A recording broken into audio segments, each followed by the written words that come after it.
दोस्तों अस्सलाम वालेकुम। गुज़श्ता शाम को खेला जाने वाला मैच इंग्लैंड और न्यूजीलैंड के दरमियान खेला गया।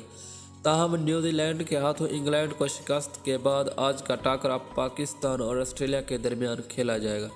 दूसरा सेमीफाइनल आप देखेंगे। क्या है पूरी खबर आपको बताएंगे इस छोटी सी वीडियो में। वीडियो को लाइक और नए हैं तो चैनल को ज़रूर सब्सक्राइब कर लें ताकि मज़ीद वीडियो से रहें बाखबर। न्यूजीलैंड के हाथों इंग्लैंड को शिकस्त के बाद दूसरा सेमीफाइनल पाकिस्तान और ऑस्ट्रेलिया के दरमियान खेला जाएगा। आज शारजाह क्रिकेट स्टेडियम में पाकिस्तान और ऑस्ट्रेलिया मध्य मुकाबले होंगे। आपको पता है पाकिस्तान पहले 5 मैच में नाकाबिल शिकस्त रहा। तो दोस्तों आज का मैच कौन सी टीम जीतेगी कमेंट सेक्शन में हमें ज़रूर बताइएगा और वीडियो को लाइक कीजिएगा।